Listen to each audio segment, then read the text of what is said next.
Second hand वस्तू खरेदी करताय मग सावध व्हा. जुन्या गोष्टी घेण्याआधी जाणून घ्या हे वास्तुनियम.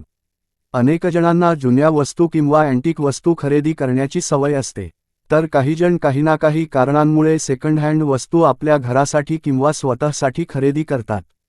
अनेक ठिकाणी गाव किंवा शहरात सुद्धा जुन्या वस्तूंचा बाजार असतो.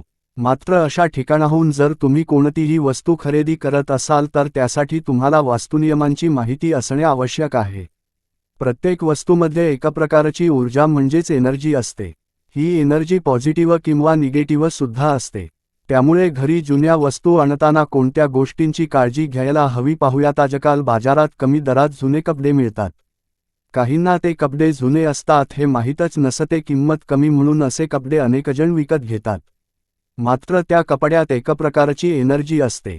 काही वेळेस हे कपडे मृत व्यक्तीचे असतात. तसेच एखादी व्यक्ती मरण पावली की तिच्या काही जुन्या वस्तू लोक इतरांना देतात अथवा महाग वस्तू विकतात.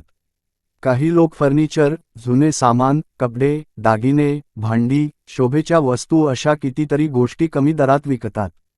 मात्र या वस्तू तुम्ही जर घरी घेऊन आलात आणि त्यात एखाद्या मृत व्यक्तीची किंवा कोणत्याही प्रकारची निगेटिव्ह एनर्जी असेल तर तुम्हाला त्याचा त्रास होऊ शकतो. त्यामुळे जुन्या वस्तू खरेदी करताना काही वास्तुनियमांची जाण असणे आवश्यक आहे. पाहुयात जुन्या वस्तूंची शॉपिंग करताना कोणत्या गोष्टींची काळजी घ्यायला हवी. जुन्या वस्तू खरेदी केल्यास करा हे वास्तू उपाय. जुने फर्निचर जर एखाद्या व्यक्तीकडून खरेदी करण्याचा विचार करत असाल तर त्यासाठी तुम्हाला ते फर्निचर स्वच्छ करून घरी आणावे लागेल.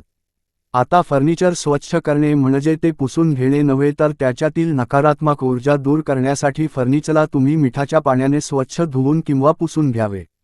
जर मृत व्यक्तीच्या काही वस्तू घरी आणण्याचा विचार करत असाल तर हा उपाय नक्की करावा, कारण मीठ निगेटिव्हिटी शोषून घेते. कोणत्याही जुन्या वस्तू जर घरी आणल्या तर त्या आधी सूर्यप्रकाशात ठेवाव्यात. सूर्याची किरणे त्यावर पडणे चांगले मानले जाते. सूर्यकिरणांमध्ये शुद्धीकरणाची ऊर्जा असते. यामुळे नकारात्मकता शोषून घेतली जाते व वस्तूंमध्ये सकारात्मक ऊर्जा भरली जाते. हिंदू धर्मात गंगाजलाला अत्यंत महत्त्व आहे. कोणत्याही धार्मिक किंवा शुभकार्यात गंगाजल वापरले जाते. गंगेत पाप धुतली जातात असे मानतात. त्यामुळे माणूस स्वतःच्या शुद्धीसाठी किंवा पापमुक्तीसाठी गंगास्नान करतो.